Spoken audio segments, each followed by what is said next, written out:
In this tutorial, I'll demonstrate how to use the abstract brush pack I created for Corel Painter. Let's start with the first brush, which is called Chaos Scumble. As you can see, these are all particle and/or dynamic speckle brushes, so you're going to be able to get a lot of different looks out of these brushes.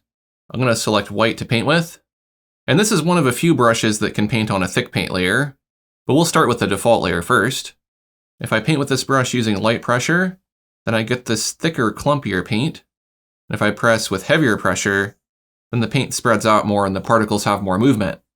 So what I want is a combination of heavy and light pressure, and I get this really nice scumbled looking result. If I want to enhance that a bit more, I can change the paper to something else.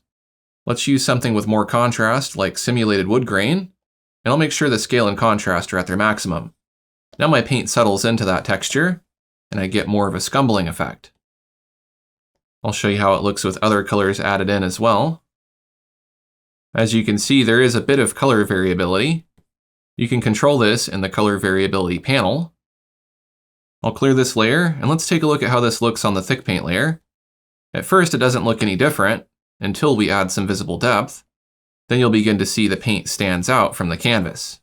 This is going to be most noticeable when you're using light pressure and you get that thicker paint. You'll also want to make note of the lighting direction, which by default is in the top left. If you want to change the lighting direction, you can go to Surface Lighting, and we could place the light on the opposite side. It may be hard to see, but now when I paint, the shadow is on the opposite side.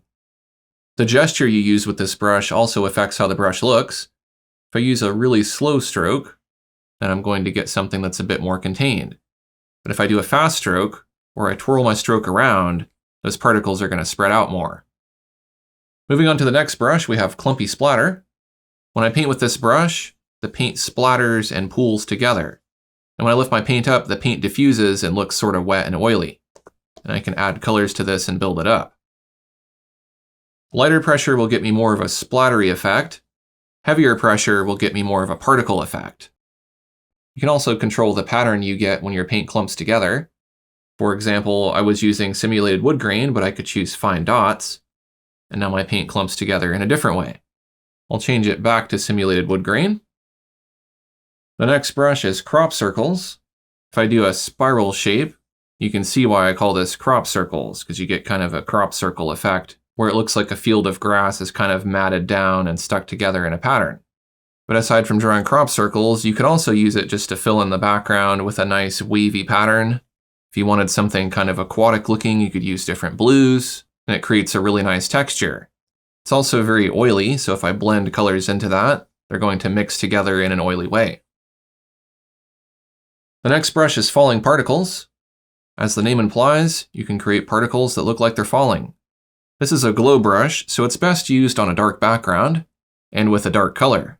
This is because glow brushes build up to white as you overlap the strokes. So if I choose a color that's too light, it's going to ruin that buildup effect. But that may be the effect that you want.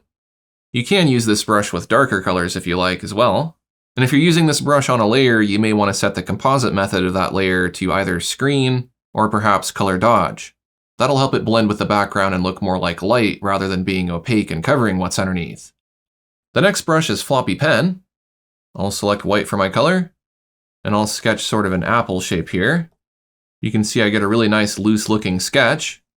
Because if I try to draw a straight line, it's relatively straight if I go slow, but if I go pretty quickly, you can see that there's multiple bristles that spread out. So if I do a spiral or a zigzag, I can create multiple lines at once, which just gives you a little bit more character. So I could sketch a person or any other kind of object if I wanted a looser sketch. Here's Flowing Glowing. This is a really cool brush. It's a glow brush, so I'll want to start with a darker color. And if I paint with this, I'm going to get these really nice floral looking patterns. And I can build them up lighter if I overlap the strokes. I can change that pattern to something different by changing the flow map. As you can see, I can get dots or hexagons, all kinds of different patterns. The next brush is Form Strokes. I'll select white. Now this brush is going to give me a different shape every time I use it. If I don't move the brush much, or I move it rather slowly, then I'm going to get shapes like this.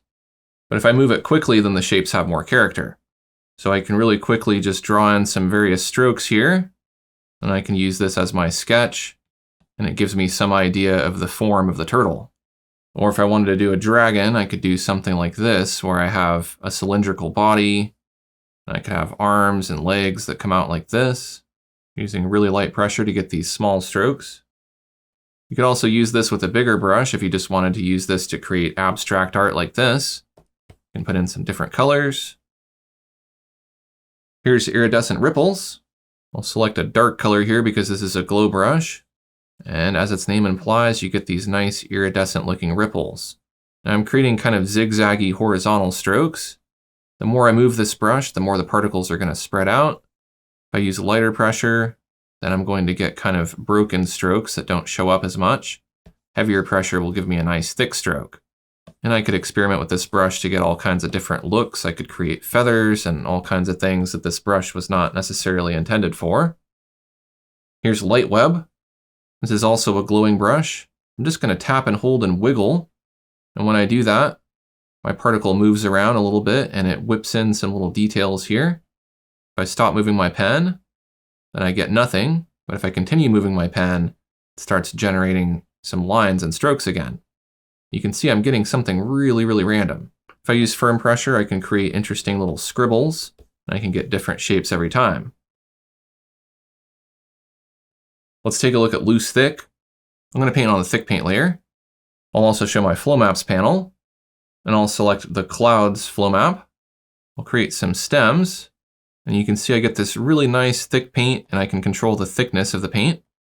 In addition to stems, I can also get these nice leaves if I just pull out leaf shapes like this. And you can see they overlap nicely. Then I'll select a reddish color here, and I'll just do a quick scribble to add some flowers. And you can see this is a very loose brush, so I'm not trying to paint too intentionally here, but I get sort of an impressionist effect. I can add some highlights to that and they mix together nicely.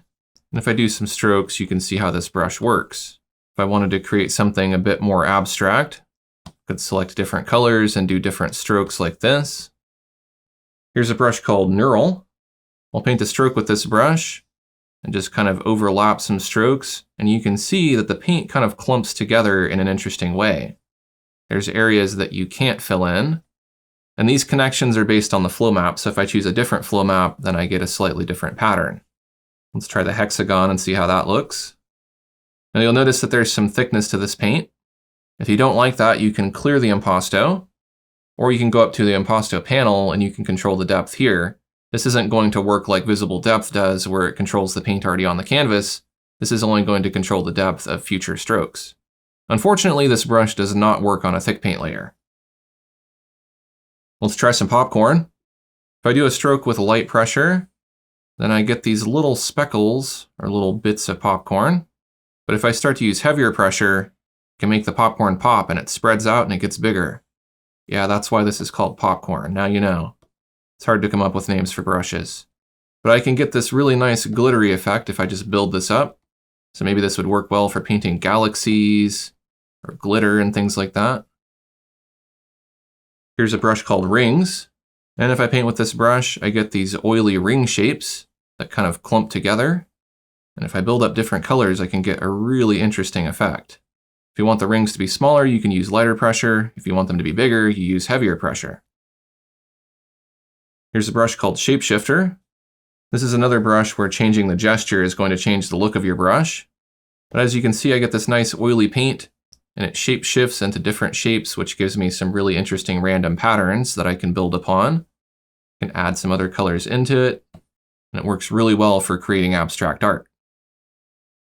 And the final brush is called Throne. So if I want to go all Jackson Pollock on this canvas, I can throw a bunch of paint like this.